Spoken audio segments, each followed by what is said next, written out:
बिस्मिल्लाहिर्रहमानिर्रहीम सल्लु अलल हबीबी अल्लाहुम्मा सल्लि अला सय्यिदिना व मौलाना मुहम्मदिन व बारिक व सल्लिम व सल्लि अलैहि। आज जो हम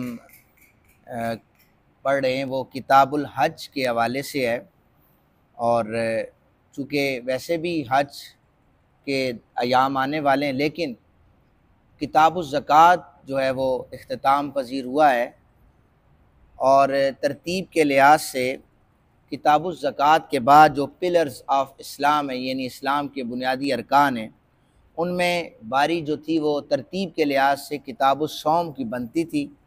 लेकिन इमाम बुखारी अलैहिर्रहमा ने किताबुल ज़कात के बाद, किताब से मुराद ये चैप्टर है, ये याद रखें, किताबुल ज़कात के बाद किताबुल हज को रखा है।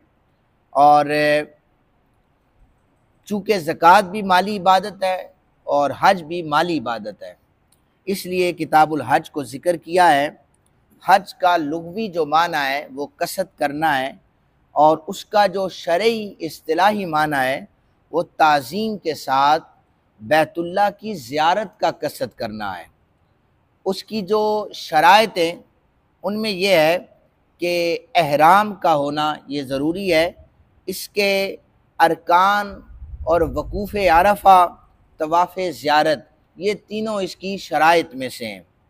ये ज़िंदगी में एक बार इंसान पर फ़र्ज़ होता है, फ़र्ज़ है, और किस पर फ़र्ज़ है? जो साहिब इस्तिताअत हो। साहिब इस्तिताअत सुन लें, कौन शख्स होगा?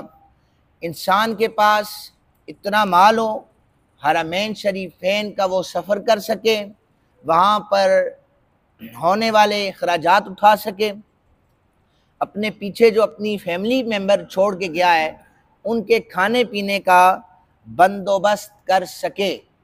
ये सारे अखराजात जिस शख्स के पास हों उस पर हज फ़र्ज़ हो जाता है।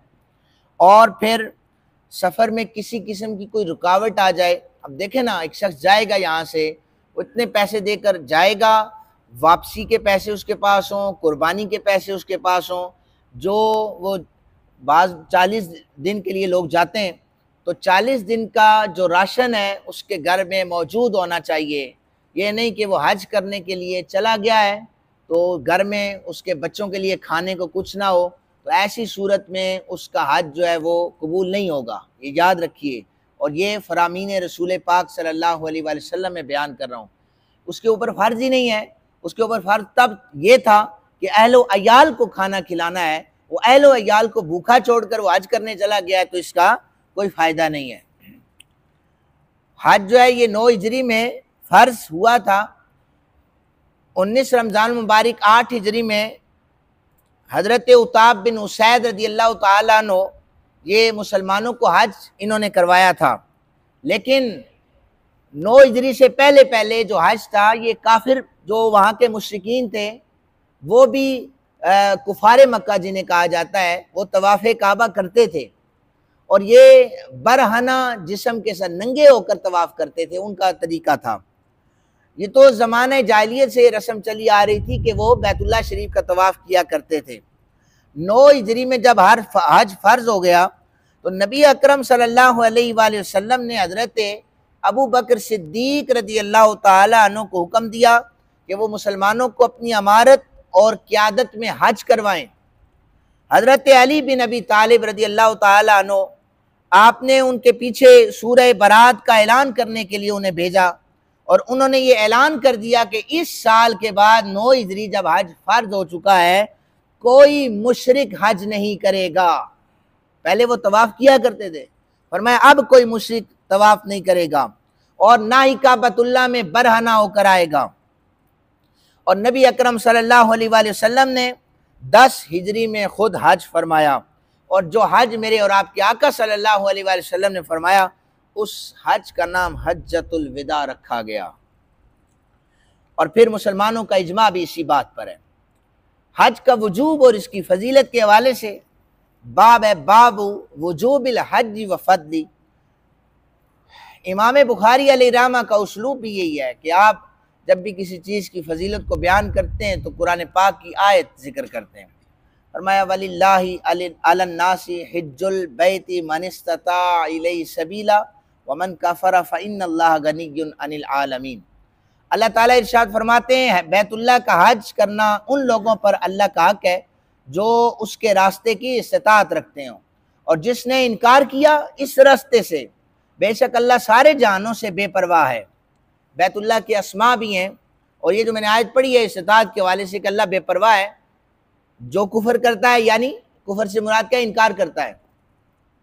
नबी अकरम सल्लल्लाहु अलैहि वसल्लम की हदीस मुबारका मौजूद है। हज़रत अली पाक करमल्लाहु वजहुल करीम रावी हैं।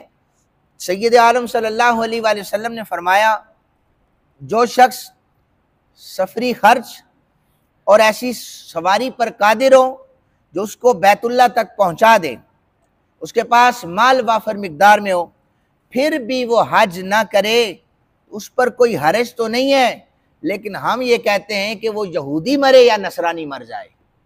यानी हुजूर ने उनसे बरात का ऐलान कर दिया है कि हमें उनकी कोई परवाह नहीं है, वो यहूदी होकर मरे या नसरानी मरे।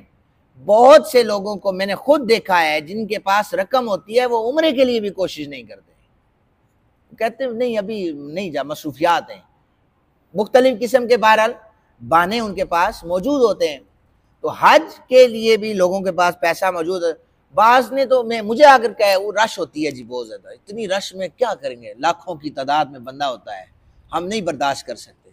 यानी वो इतने आसानियों को ढूंढ रहे होते हैं, वो इतने जो है वो सुस्त हो चुके होते हैं कि वो कहते नहीं हम नहीं जाते 40 दिन इतना। हालांकि उन्हें नहीं पता कि आगे जो हदीस मुबारका है मेरे और आपके आका सल्लल्लाहु अलैहि वसल्लम ने फरमाया, जो शख्स बैतुल्लाह का तवाफ़ करता है, उस तरह हज करता है, हज के लिए जाता है इंसान, ये सारे मनासिक के हज पूरे करता है, अल्लाह ताला उसे ऐसे गुनाहों से पाक करता है जैसे पहले दिन का बच्चा गुनाहों से पाक होता है। अब ये किसी को अहमियत होगी, मतलब बंदा कहते गुनाहगार ही रहूं लेकिन उस घर का तवाफ ना करूं, मेरा बैंक बैलेंस इसी तरह पड़ा रहे।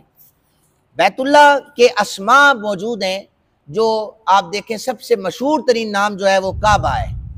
जब भी कोई काबा लफ्ज़ बोलता है तो बैतुल्लाह का वो तस्वुर ज़हन में आता है, लेकिन ये कुरान पाक से लिया गया। जाअलल्लाहुल काबतल बैतल हराम क़ियामल लिन्नास, अल्लाह रब्बुल जलाल ने मुअज़्ज़ज़ बैत काबा को लोगों के लिए क़याम का सबब बना दिया। दूसरा इसका नाम काबा का जो माना है ये बुलंदी है और शर्फ और इज्जत वाला होना है, इसलिए रखा गया। दूसरा इसका नाम है अल बैतुल अतीक, इसका माना ये है, ये भी कुरान से, वल यतवफ़ू बिल बैतिल अतीक, और वो अल बैतुल अतीक का तवाफ करें। इस अतीक का नाम है आज़ाद करवाने वाला, यानी जिस बंदे ने हज किया अल्लाह उसे दोज़ख से आज़ाद फरमा देता है। फिर इसका नाम मस्जिद हराम है कि जब रसूल कायनात सल्लल्लाहु अलैहि वसल्लम को मेराज करवाई गई तो सुबहानल्लज़ी अस्रा बिअब्दी लैलन मिनल मस्जिदिल हराम, तो मस्जिद हराम से इसका तीसरा नाम जो है वो मस्जिद हराम भी है।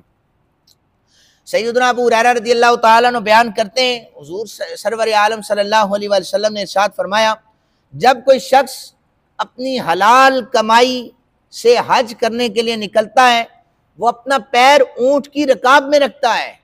ऊंट तो उस दौर में थे, वो अपना पैर गाड़ी में रखता है, तो वो कहता है लब्बैक लब्बैक। ये जो सदाएं लगाता है ना, आसमान से सदा आती है, लब्बैक व सअदैका, मेरे बंदे मैंने तेरी हाज़िरी को अभी कबूल कर लिया है। जिसकी नीयत साफ होती है, जो हलाल रिज़्क़ के हज करने के लिए जाता है। फरमाया कि तेरी सवारी भी हलाल है, तेरा खर्चा भी हलाल है, तेरा हज भी मकबूल है। लेकिन जो शख्स हराम आमदनी से, और फिर दूसरी तरफ ये देखें, बाद लोगों को अल्लाह ने इतना पैसा हराम का दिया होता है, वो भी हज करने चले जाते हैं, पैसा होता है, और रियाकारी भी शामिल होती है, हज भी कर रहे होते हैं। उनके लिए भी हदीस मुबारका मौजूद है कि जब कोई शख्स हराम आमदनी से हज के लिए निकलता है और वो अपना पैर जब रिकाब में रखता है ऊँट की, वो कहता है लब्बैक, तो आसमान से एक मुनादी निदा देता है, ला लब्बैका ला सादैका, हमने तेरी हाज़िरी को कबूल ही नहीं किया, हम तेरी हाज़िरी को कबूल नहीं करते। तेरा सफरी खर्च भी हराम है, तेरा जिस सवारी पर तू सफ़र कर रहा है वो भी हराम है, तेरा हज कबूल नहीं किया जाएगा। इसलिए जिस शख्स को भी अल्लाह ताला ने इस्तात दे रखी है, वो अपनी ज़मीनों को क्या करेंगे? रखी हुई जिन्होंने ज़मीनें रखी हुई ना बहुत ज़्यादा, ये मर जाता है बंदा, पता भी नहीं चलता, एकड़ों की ज़मीन जनाब उसकी बैंक बैलेंस जायदाद में होती है, उन बच्चों के लिए छोड़ जाता है जो बाद में दुआए मगफिरत भी उसके लिए नहीं करते। वो उन्हें चाहिए कि वो अपनी ज़मीनों को बेचकर उसकी आमदनी जो हलाल की आमदनी है उससे वो अल्लाह रब्बे जुल जलाल के घर का तवाफ लाजमी करें। ज़ाहिर है पैसे पड़े हुए हैं तो इस्तात है ना उसके पास, इसलिए वो ये मत सोचे कि ये ज़मीन रखूंगा तो ये हो जाएगा फलां हो जाएगा। आप ये पैसे देकर अल्लाह के घर का तवाफ ज़रूर करें। अल्लाह ताला आप सबको जितने भी यहाँ पर बैठे हैं अपने घर की ज़ियारत नसीब फरमाए, रोज़ा रसूल पाक सल्लल्लाहु अलैहि वसल्लम की ज़ियारत नसीब फरमाए। अल्लाह ताला हम सबको अमल की भी तौफीक अता फरमाए। वमा अलैना इल्लल बलागुल मुबीन।